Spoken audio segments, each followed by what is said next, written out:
ɛne nkɔfo sɛ ɛwo wei deɛ sɛ Kenya no bɛdi wɔ hene a sɛ Kenya no bɛdi wɔ hene a sɛ Kenya no bɛdi wɔ hene a Sarfo information a abusua de ababeto abonten echema ne omo cha ne se papa nyankopon ato ne nsa afre no ye kasa Kwadwo Sarfo a ye beka Akroboto so aka ho nso oyo papa prekopa ye kasa ni papa pa o wiase a bako ni papa o wiase oni papa o wiase ze nyame kasa open papa bako pento on se wiase ono but ni nyina so nti obe wiase ye se Ghana ye betumpo apostle nyame mfa wonsi onka ho onje wonto Abraham kokum yɛra ho pa apostle demifa due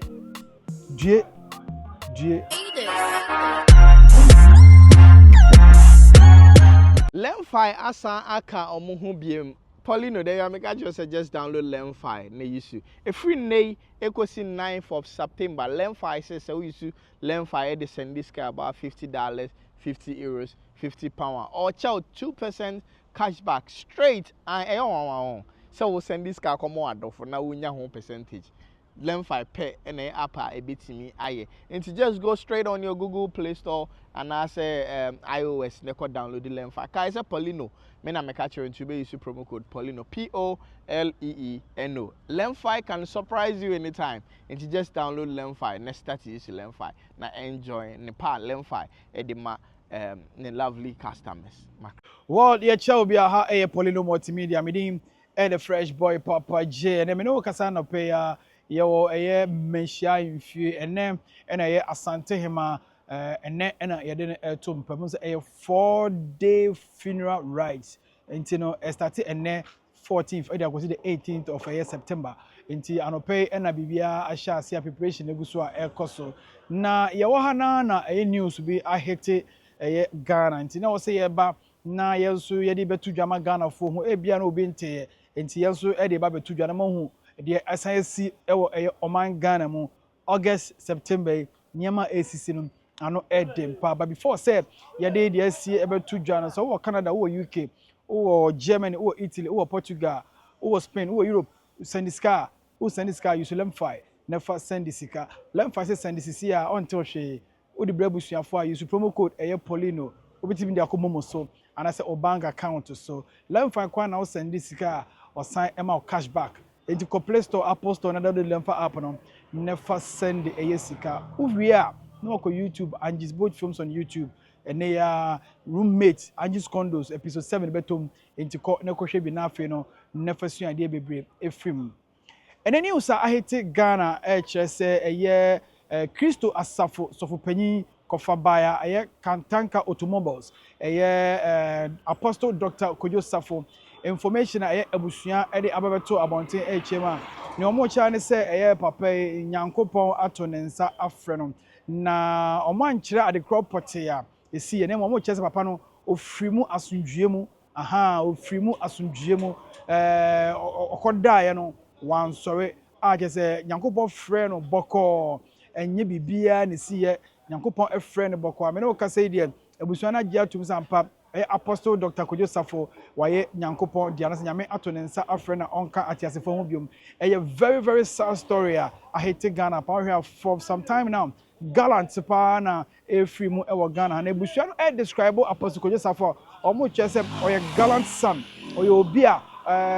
oye industrial person oye philanthropist oye obi a oye agriculturist Oyobia just or innovative or a man of innovations or an inventor. What should I say talent and yankopon edema no basa say so no. Wa man amba me waste. And no amount for busa say enti papa the obey no Ghana nyina no eso ba mfa so e ma man Ghana na. Or the nim die nyina etimi ekọ ana say or your technology transfer or transfer ni nim die ni bi edema nipa na. And we got technology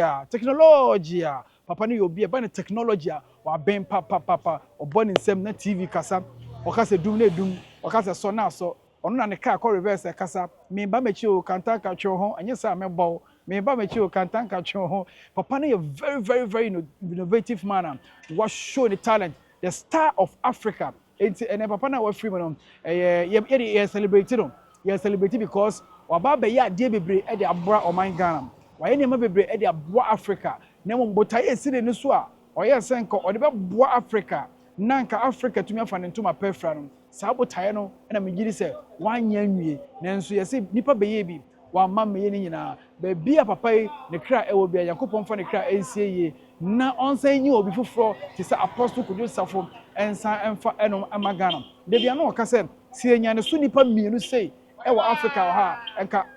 the Africa will change sɛ nka enyi so nipa mmienu ɛwɔ Africa ha anka ogye di sɛ Africa ɛbɛsesa wohwɛ a wokɔ baabi a na ɔnyɛ mmoa a ɔwɔ aboa a otimi wo mmienu otimi ma aboa no timi wo 4 timi wo 5 mmoa no wo dodoɔ a ɛno nso etimi aboa nka bɛboa ma Ghana yɛ agriculture level no etumi akɔ n'anim papapapa ohwɛ nnuaba a oduadua dodo a wotwa afi bia nifuo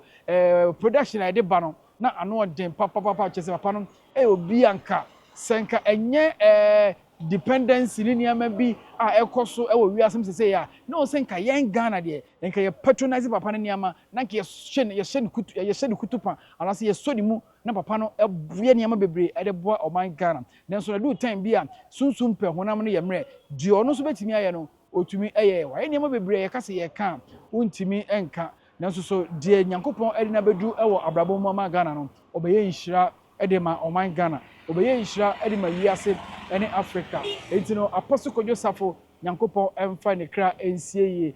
na ɔmfa no ɛntina Abraham kukum na sɛ bre no du na sɛ Nyankopɔn stan n'anim onyam a yɛn nyinaa ɛkwakohyia na yɛde awusie ɛde ahyɛ Nyankopɔn din anim onyam ɛyɛra wosɛm kɛseɛ nam abusua ne kyerɛ ma ɛnyɛ ɛnɛ ɛna ɛyɛ papa no efiri mu ofiri mu ɛyɛ 11th ɔyɛ September ɛyɛ Thursday a ɛtwa mu ya wada ɛtwa mu yi ɛna ɛyɛ Apostle Kwadwo Sarfo efiri mu a Nyankopɔn ato ne nsa ɛde afɛre nti sɛ me ne woka sɛ brichi kɛse abɔ ne a yɛ nana kunadu a ɔtɔ so mmiɛnsa asante hema ɛda mpam a abusua ne agyamfo ɛba bɛhwɛ n'ani akyi saa da yi a ɛna news wei so asa bɛtɔ da do ɔno firi mu yawada no ɛnɛ ɛna news na bɛtɔ Ghana ayɛ very surprise na abusua ne kyɛm a ɔmo sɛ ɔmo mpɛ sɛ obiara ɛbɛba baabi a ɛyɛ asɛm no si no ɔmo hia ɔmo privacy and as yɛn respect ɔmo rules and ɔmo regulations bibia fa yie no ho bia no ɔmo bɛba abɔnten ɛde bɛba bɛtudwa ama yɛ Ghana fo nyina hu nhyehyɛ biara ɛwɔ nti for now no deɛ ɔmo hyɛ sɛ ɛma obiara ɛmma efie hɔ anaso ɔmo mpɛ sɛ obiara bɛba hɔ for now ɔmo yɛ ɔmo ntotoyɛ ɛbɛ no du na sɛ ɔmo bie kwan sɛ wɔsɛ nipa ba hɔ no ma ɔmo kwan ama adom like adɔfo aba na ɔmo aba abɛkyia abusua ama bibia akɔso kama ɛde ama papa yi obi a yɛ ka sɛ obi a waboa ama nipa bi ne nimdeɛ ne na futuo aboa nipa mo di ɛwɔ abrabɔ mu a wayɛ bi papa wobɛkae anam no so ɛna Akroboto ɛba a yɛbɛdwane ɛyɛ concert party satan na Akroboto so wɔ abrɔkye Akroboto wɔ abrɔkye na papa ne friends akwasi wote abrɔkye wo yɛ den bra Ghana bra mem se bra Ghana obedu Ghana no ampa ɔse ɔbɛdwane Kristo Asafo asɔre no na mu no ɔmo ti Kristo Asafo concert party ɔmo te saa group no na saa group no mu ɛna nam so ma Akroboto ɛbɛpagya yɛ pa ɛnam saa group no mu ɛna nam so ma nkɔmɔdɛ ɔmo nyinaa no ɛbɛpiepie yɛ a ɔmo bɛboa ma the Ghana show business industry no ɛnso ɛtimi ɛkɔ na nipa nti papa ne obi a yɛka sɛ yɛdi ne ho adanse nipa bebree na bɛba abɔnten a ɔmo bɛka ɛyɛ papa ɛyɛ doctor Apostle Kwadwo Sarfo ɛho asɛm wabɔ adwuma bebrebe waboa nipa bebrebe ayɛ nneɛma bebrebe a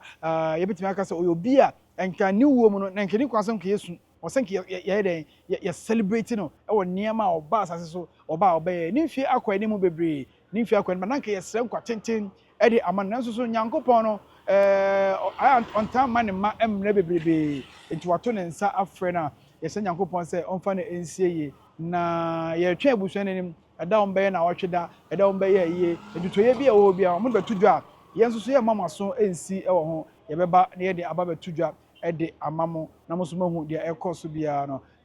aban yɛbɛ hɔ deɛ fantastic nti no Apostle Kwadwo Sarfo a ɛnɛ watoa nananom ɛwɔ ɛnsiɛ do no ayara wosɛm kɛseɛ pa abɛyɛ very big blow ɛde ama the Ghana abama Ghana as a whole ɛna afei nso so ɛyɛ ɔno ani company Kantanka automobiles enu ana menam me kɔnam sɛ na ne car ne baako di manim pick up baako ne di manim nti me hwɛ car ne sams nti car mu yɛ sure sɛ Apostle Kwadwo Sarfo ɛna yɛ saa car yi me hwɛ car ne sams wow just why hwɛ car na kama wu car na church Kantanka na adwene ɔno ɔde yɛ adwuma ne na Ghana fo bebree kɔ angindi because mo transfer sɛ a son of Africa a no friend African star, a son of Africa. Etimi aye car, especially someone from Ghana. Etimi aye car. Ye niema hudo bebrebe a. Otimi ye niema bi no nkoso de man Ghana amikra. Se omu yusu otimi ye Mowaki bi. Ana se peace go ani bi. Oye bi a na opese che se Ghana aban entika hu yusu na enfama Ghana ami. Ni nyina oye niema bebre Apostle Kwadwo Sarfo aye niema bebre a se ka se ye bi a kire ma ebe shock you ebe je wonsa. Because mo ana first na mo hwe TV na say na TV no wo say do time ayi ne niema oye ye ni bi oba na o cheche ne niema oye ya hodo bebebe a oye na yekọ ne yekọ hwe amanfo kwa doubt cause papa yi niema oye ni adwen nyame de ma no wan fansie oda na di no senka onyammoa na nke boa na ko oye ni bebre nke beboa manwuma etumi aba oman Ghana netumi aba man Ghana so afa no ntuma perfect nanso so yenim ne yekoye ya amma yentimi anso so papa no so enu level a nanka openo because no kasa se nka aban mo no nka be abrofo ye be gie ho fibroni nsem de bi oka ye be gie ho fibroni nsem so no wo ho de a ye be gie ho fibroni nsem na wo hwe omo ko na sore nso so a omo som papa no ti se nyankopon because me kasa Akroboto ka chem se ono no papa na eni nyankopon because ohu nyankopon da Akroboto kan e simekwa ko hwe sa nkomo no na media ba yenko tie nkomo a mene Akroboto diye concern Apostle Kwadwo Sarfo ensam o kan e de fa Apostle Kwadwo Sarfo yebe ina film sa bibi an ka be Kwadwo Sarfo mpa cho we de kakra bi ene entera anya ma Johnson mo disi ya okay Ova boko de boko mi ya that's pa ye ka Apostle Kwadwo Sarfo a yebe ka Akroboto so aka ho enso oyo papa prekopa one na nanti achepa ene odi na woda yeah debe na obetimi aka fa no kakra bi ansa na ye rem me papa de metimi aka ne se ye kase ni papa o wiase a bako papa o wiase oni papa o wiase ze nyame kase open ni papa ko pen to nse wiase ono masa eni papa we abo masa ati so eni ade a bibia wontim se ono de ni de nti oba wiase ye Ghana Africa se ye betimi akoye ni oni abemoburo oh I can do stupid what a cast and name oye afi bi o treso baby fufuro enya pe se o pese ye hunu say yenso ye betimi eden aye na papa no eno hu Akroboto de wo ke bra ba won nche for 44 years bra enne ye ka obi eskani ana obi edi a me so ye beka maka obi true papa no prepare edi papa ndie da me hu se be sinkara sem but ni nyina so nti oba wiase ye say Ghana ye betumpo Ghana betumpo o hwe di Apostle aye e wo Ghana ha nyina chi niam a wo ye no hu ni say there was a Ghana how I say see a treaty Apostle no sa na Ghana treaty no Debbie unse Yesu be wi ko wi na da so bodi dini gwa bi ko oron so ba de na obaye no enipa kura nte ase eni eku no patata se very good na sabe ye nyina ye nim se technology di nipa kura nim ena ye no so we mu se ye ntibi nye etikia mu to obi ye eye den ka se ye very good but ayan say odifo benye num nyam ni krum wow kas Apostle eye no I na bra dwen ntase so ono na eye like to dem amanfo ni ye say no ka we dem Apostle kokra bai no di atoso debi enye komoza ultimi kokra ade mfa odi meto enya ye say odi nka kokra o ka bo wi aspenga uni eya di a ono ye ti say obawa ye wo ba bi be say minsura say ye wo stadium ye wo ba bi be say from here to plot together from here to run about our friends labor very good as I can see I want to say a castle bro be to say what couldn't more than say you say on your man made debut machine today very good it you produce castle about you produce cast na of a problem pie den because your crackers eba among for you na boarding turn boarding and can the end will chrome ha no there I often ka nkese ko bia timi me den na I esi kwaya nti ase enwuma oye no bra aban timi mfa ni sa mehiem areho me dwira me hu sire me sia ka na de oye yenso nyese bia osate ne osate free rolling style na de bia oye bia so mfensi ode obodawuro sata rolling style mo ba ase sa bia oye bia ode kire ana odi free so kofo so by the same thing ade bia oye bia ode kire obi nyina ba behwe ana so kofo odi free so NDC by atamas obu bi hu wana me nyino including you raba obu nyina Even Nana Akufo-Addo is a personal lawyer. Wow. I'm telling you. Apostle personal lawyer. No, a personal lawyer. Wow, wait a minute. Oh yes.